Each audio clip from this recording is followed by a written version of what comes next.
doesn't mean it has been shelved. If you say not right now, it's still there. You can invoke it anytime Okay. at our pleasure Um, and convenience. Does this mean that we can expect the president himself to finally raise itong arbitral ruling with China, especially considering that he will be visiting Effectively, and his previous statement earlier, when he said, do not touch our property, if you do any harm to our soldiers, we will respond in kind. That effectively has already made a very strong assertion of sovereignty and statement is that also, are we also supposed relative to the arbitral ruling. exactly, are we, that's my question, sir, are we also supposed to take it as the president invoking the arbitral ruling when he said that? Exactly, yes. Okay. And lastly, sir, last week you talked about giving China reasonable time to respond doon sa sinabi ni Pangulo about laying off Pag-asa. Can you give us what's the status of the I Chinese think they vessels? already responded. In fact, I responded to them in kind when they said that it's ours by historical so-and-so. So clearly, hindi po positive yung naging reaction ng China. Their vessels are still there, if that's the case. So what are you going to do about it now?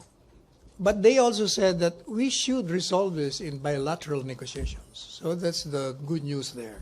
Well, they say historically that it's ours, but let's talk.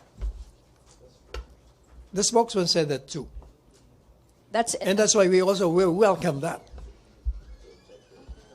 Thank you, sir. Okay, may follow-up sa China. Chona, you. Sir, anong kinakailangan factor na dapat i-consider ni Presidente para igiit na yung ruling despite kasi nung mga warning niya and yung harassment cases dun sa area, parang hindi naman yun pinapansin ng China. Kasi dapat i-maintain natin yung peace and equilibrium dun sa lugar na yun. Wag nila munang pakialaman yung hindi dapat nilang pakialaman.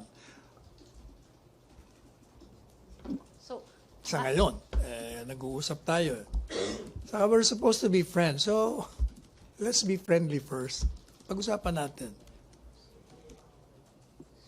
paano nga Since they're open to negotiation, that will depend on how the talks will proceed.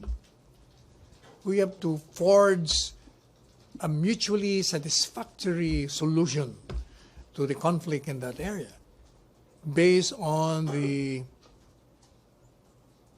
directives of each constitution as well as the aspirations of the peoples of these two countries. So depende, tingnan natin.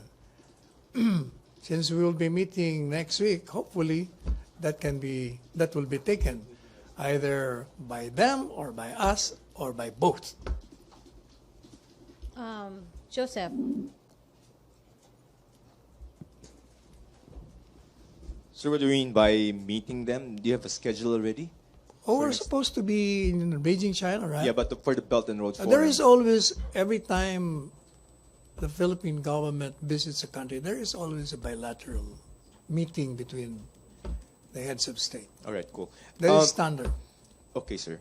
When we do talk, when we do go to the bilateral mechanism, are we going to use the arbitral tribunal card in negotiating?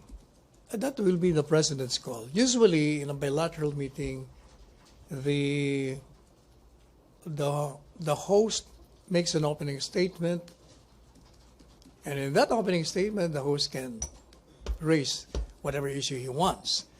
And then the invited visiting head of state responds. In that response, he can raise an issue he wants. And as far as, for lack of a better term, sir, demands, will the Philippines in that bilateral meeting ask China to move away from our EEZ? Because otherwise, we will be just reverting back to the status quo, where we can file, but they will not listen. We have already done that. The Secretary of Foreign Affairs already made a diplomatic protest respecting that. And we expect China to move away? We expect them to respond, whatever response they want to And give if they- us, and and if- then act accordingly. And if they don't move away, then we will wait for the president's decision. It's his call. okay, sir. Sir, ngayon sinasabi nyo you were waiting for China to respond, however way they want to respond. But last week, you said that the response ideally should be, the response that you want is for them to get their ships out. And now you're saying you welcome that they responded by saying that it should be settled through negotiation. Yes. Parang nagbago po yata yung position. naman. Because Ganun- last ganun week pa you rin wanted yun. them out clearly. Yung response, remember the response of the spokesman was in answer to my statement. I had a statement eh. In fact, yun ang sinabi niya, this is the response to my statement. And then, after that, nagsalita na naman si Secretary Locsin. And then, nag-issue na naman ako ng bagong statement. But apart from that, merong mga diplomatic protest, Secretary Locsin. Yun ang inaantay natin. Kasi yung response ng spokesman would be different from official response ng counterpart. Pwedeng pareho, pwedeng iba. Hindi kasi pag nag-file ka ng note verbal o diplomatic protest, sasagutin ka officially. Sa dokumento rin eh. Eh yung spokesman, parang ako din yun. Pareho kami spokesman. Nag-express yun ng kanyang statement. Okay. No, but just dun sa basic idea, sir, that last week you said that the response you want is for them to take the ships away, and now you're saying welcome na rin kahit yung naging response is just to go back to Ang negotiating. welcome yung negotiation. In other words, doon sa negotiation, you can repeat your demand. Move away. Okay. Diba? Kasi magiging official na yun eh. And that's what we are kasi going to do. initially, puro lang tayo salita muna. Wala pang formal eh. And that's what we're going to do. Yes. Reiterate it, that they should go away. I think that was the statement, or that was the core or the gist of the diplomatic protest of the Secretary of Foreign Affairs. Thank you, sir. Okay. May follow-up?